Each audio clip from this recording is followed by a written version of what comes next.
যে আল্লাহ পাক মেহেরবানি করে আমাদেরকে আল্লাহর জিকিরের এই মাহফিলে শরীক হওয়ার তৌফিক নসিব করেছেন। আলহামদুলিল্লাহ। মাওলানা আব্দুল হান্নান শাহ হুজুর কামেল লোকদের সোহবতের বিষয়ে আলোচনা করেছেন। এই বিষয়টা যে জরুরি এবং উপকারী, খুব সূক্ষ্ম বিষয় না, এটা পরিষ্কার বিষয়। দলিল প্রমাণের অপেক্ষা রাখে না। যে জিনিস বাস্তবসম্মত তার জন্য আলাদা দলিল লাগে না। আফতা বা মুদ্দালিলে আফতা। দুপুরের সময় আপনি যদি জিজ্ঞাসা করেন সূর্য যে আছে তা প্রমাণ করো, দলিল দাও, জালালউদ্দিন রুমি রহমতুল্লাহ আলাইহি বলেন সূর্য নিজেই তার প্রমাণ, আলাদা প্রমাণ লাগবে না। এই দেদীপ্যমান সূর্য, এরপরে যদি কেউ দলিল চায়,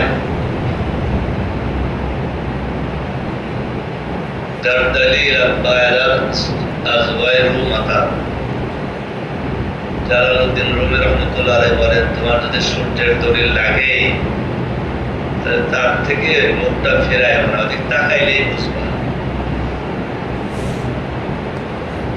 আফতা আমদ দলিলে আফতা, সূর্যের দলিল সূর্য নিজেই, আলাদা দলিল লাগে না।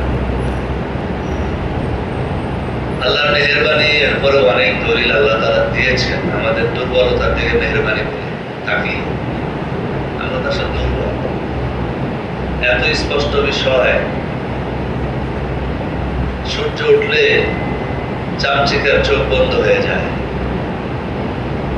এটা কি সূর্যের দোষ না চামচিকার দুর্বলতা?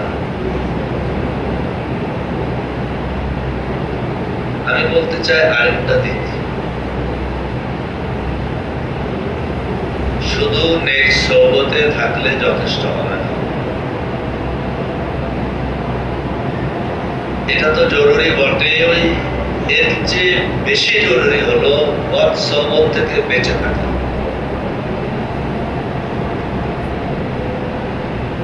নেক সোহবত অবলম্বন করলাম, সাথে যদি বদ সোহবত বর্জন না করি তাহলে আমার উপকার হবে না।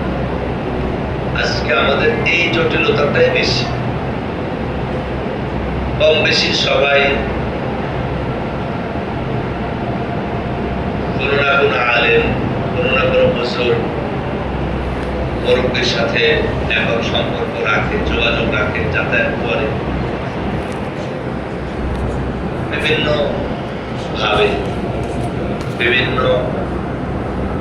জামাতে পরে। সমস্যা হলো খারাপ সোহবত থেকে বেঁচে থাকি না।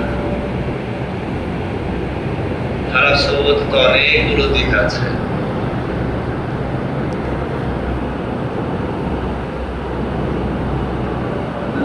একজন মানুষ দামি দামি খাবার খেলো, শক্তিবর্ধক হালুয়া খেলো, সাথে বিষ খেলো, তার যে বুদ্ধি নাই, তার নির্বুদ্ধিতার ব্যাপারে কারোকে সন্দেহ থাকবে? আমাদের বাস্তবতাটা কিন্তু এরকম। আমরা আমল করলাম, তেলাওয়াত করলাম, জিকির করলাম, সুন্নাতের উপর চললাম, ওলামা ইকরামের সোহবতে গেলাম, আল্লাহ ওয়ালাদের সোহবতে গেলাম, কিতাব পড়লাম, মশওয়ারাও করলাম, সাথে মন্দ সোহবত বর্জন করলাম না। ঔষধ খাই, নিউমোনিয়া হয়েছে, শ্বাসকষ্ট, ঠান্ডা প্রচন্ড, সাথে সব ফ্রিজের মালামাল চলে। আমার কোল্ড ড্রিঙ্কস খুব পছন্দ, ঠান্ডা দই খুব পছন্দ, স্বাদও লাগে,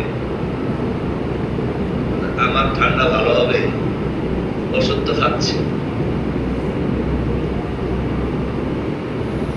সোহবত অনেক উপকারী জিনিস, অনেক দামি জিনিস, সূর্যের মতোই। এটা স্পষ্ট বিষয়। একটা উদাহরণ শোনেন। বাসায় কম বেশি প্রতিদিন তো আমরা ডিম খাই,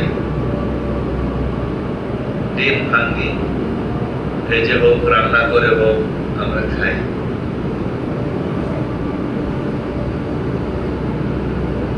সাদা পানি আর হলুদ পানি ছাড়া এর মধ্যে কি আছে? কিছু আছে? এই সাদা পানি আর হলুদ পানি মুরগির বাচ্চায় পরিণত হয় কিভাবে? শুধুই সোহবতের মাধ্যমে। ডিমগুলো নির্দিষ্ট পরিমাণ সময় নির্দিষ্ট নিয়মে মুরগির বুকের নিচে থাকে, পেটের নিচে থাকে। প্রতিদিন আমরা ডিম ভাঙ্গি খাই, আর এই কয়েকদিন, ধরেন কম বেশি 20 দিন, 20 দিন মুরগির পেটের নিচে থাকার পর একটা তাজা মুরগি হয়ে বের হয়ে আসে। সত্য বাস্তব, উজ্জ্বল বাস্তবতা। কি হয়েছে?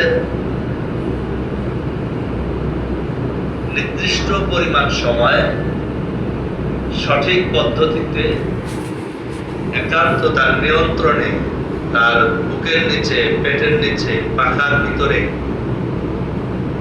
মুরগি আবার ঘুরায় কিনা বলেন? শায়েক আমাদের ঘুরাইলে আমাদের ভালো লাগে না। আমাদের মত মতো শায়েক ঘুরতে হবে। আমাদের মত মতো শায়েককে কি করতে হবে?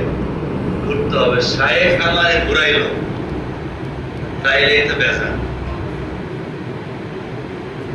ডিম পচে কিনা বলেন? কেন পচে? তাপটা পাই তো সোহবতের মাধ্যমে। তাপের হেরফের হলে ডিম নষ্ট হয়ে যায়। 20টা ডিম দিয়েছে, 16টা বাচ্চা হয়েছে, 4টা নষ্ট হয়ে গেছে।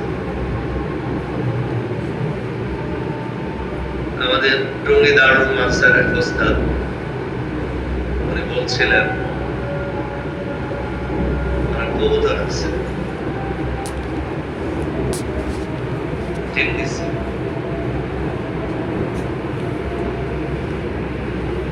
না দিচ্ছে। কবুতরের ঘরটা অনেক বেশি ময়লা হয়ে গেছে, পায়খানা দিয়ে ভরে গেছে।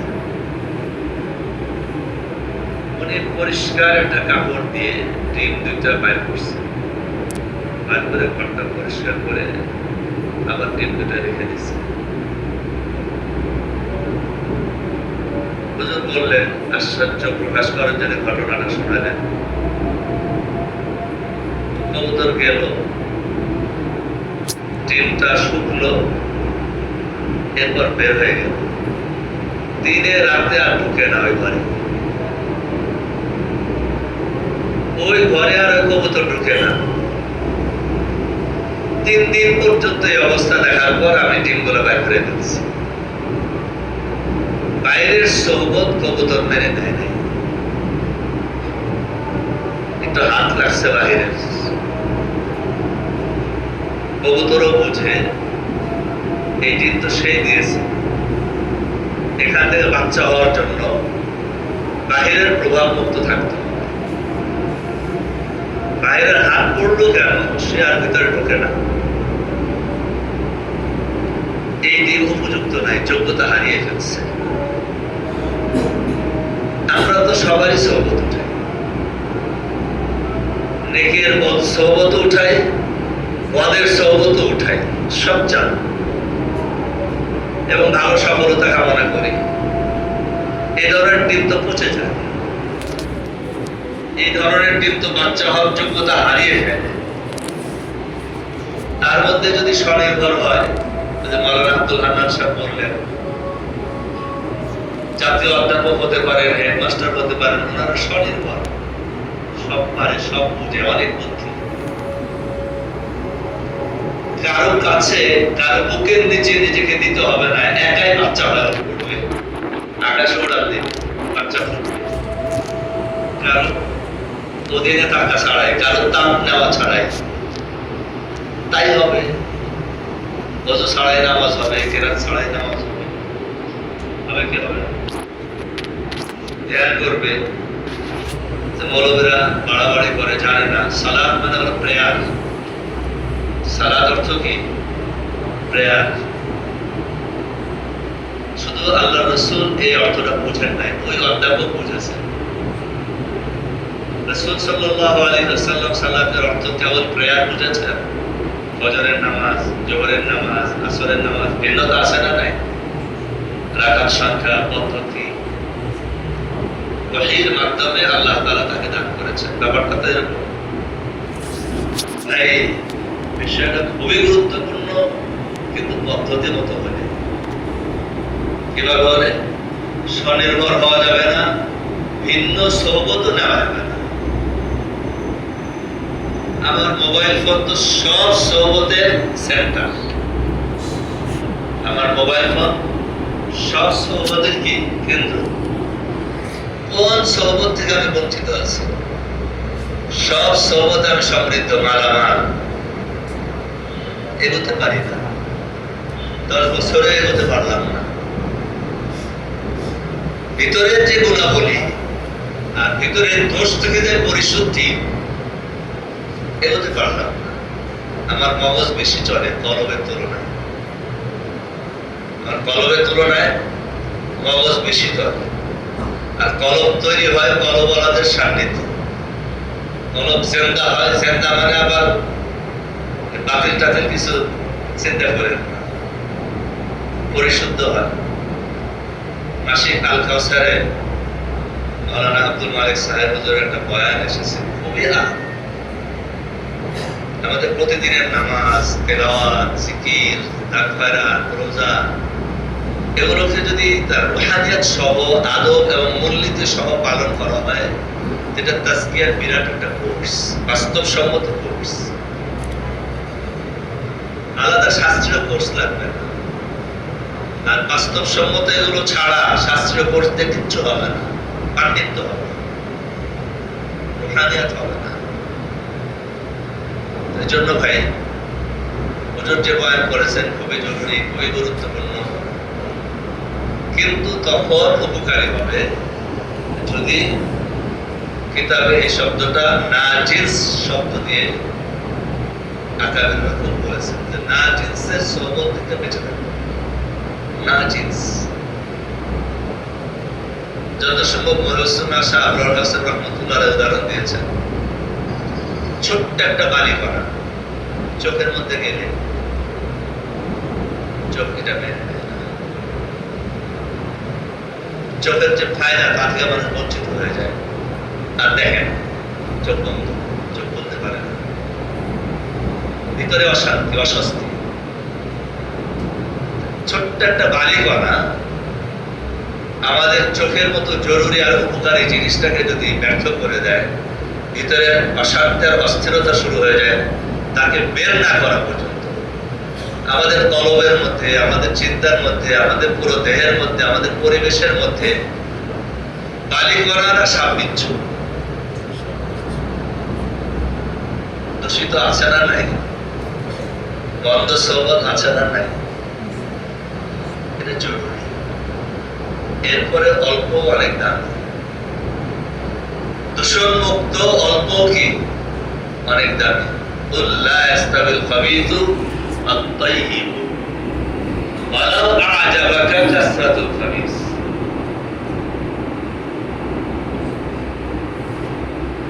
এই ঘটনা আমি আপনাদেরকে আগেও শুনিয়েছি। প্রফেসর হযরত রহমতুল্লাহ মজলিসে মক্কা শরীফে আলোচনা হচ্ছে।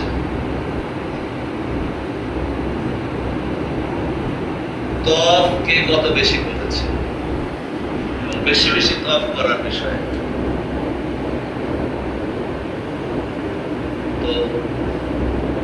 আলোচনা হলো একটু আবেগী বিষয়, তো কি বলেন, বিশেষ করে হাজী সাহেবদের জন্য। আমি বললাম হযরত বেশি তপ করার জন্য কাছাকাছি দিয়ে তপ করতে হয়, দূরে দিয়ে করলে তো সময় বেশি লাগে, তপের সংখ্যা কমে যায়। কাছাকাছি হলে তো মাখামাখি হয়। এইভাবে বেশি তপ ভালো না দূরে দিয়ে কম তপ ভালো? হযরত বললেন কুল লা ইস্তাবিল খাবিথ ওয়াত তাইয়্যিব ওয়ালাউ আ'জাবাকা কাসরাতুল খাবিথ। এ রাসূল, আপনি বলুন, কোরআন শরীফের আয়াত এটা, নাপাক আর পাক সমান হতে পারে না। নাপাকের আধিক্য তোমাকে মুক্ত করলেও,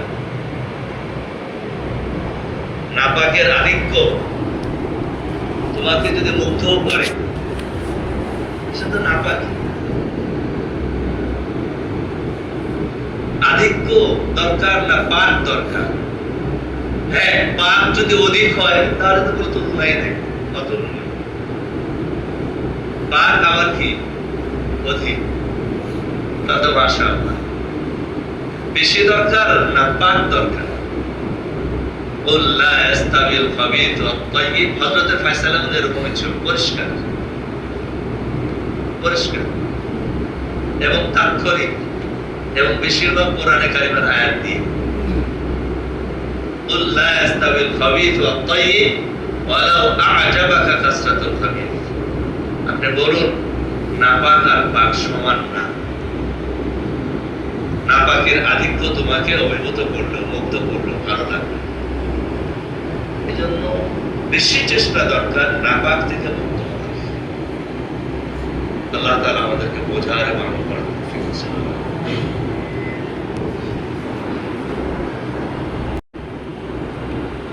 أعوذ بالله من الشيطان الرجيم.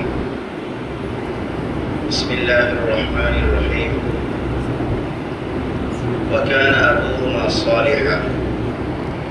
صدق الله العظيم.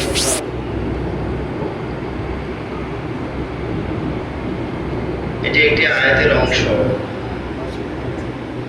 গত বৃহস্পতিবারে নওয়াজ আমিন ভাইয়ের বাসায় কথা প্রসঙ্গে আরিফ ভাই পড়েছিলেন, আজকে আমি বললাম। কালকে একটি মাহফিল হলো আমাদের প্রফেসর হযরত রহমতুল্লাহ আলাইহি কে কেন্দ্র করে। আলহামদুলিল্লাহ, উনি সেই সৌভাগ্যবান মানুষ যাকে কেন্দ্র করে অনেক মাহফিল হয়। অনেক মাহফিলের সূচনা তো তিনি করে গেছেন, অনেক মাহফিল তিনি হয়তো করেন নাই, কিন্তু তার দিলের আকুতিটা ছিল, তোমরা ঘরে ঘরে বেশি বেশি মাহফিল করো। সেই চাহিদা, সেই আবেগ, তার সেই আকাঙ্ক্ষাকে বাস্তবায়ন করার জন্য আলহামদুলিল্লাহ অনেক মাহফিল হয়। কালকের মাহফিলে আমি আসরের পরে এসেছি, অনেক লোক, আমি ভাবিনি আসরের পরে এত লোক হবে। রিজওয়ান ভাই বললেন, হুজুর আসরের আগেই তো লোক পড়ে গেছে। তো আমি শোনার চেষ্টা করেছি যারা কথাগুলো বলেছেন। কালকের মাহফিলে হযরতকে অনেকে অনেকভাবে মূল্যায়ন করেছেন।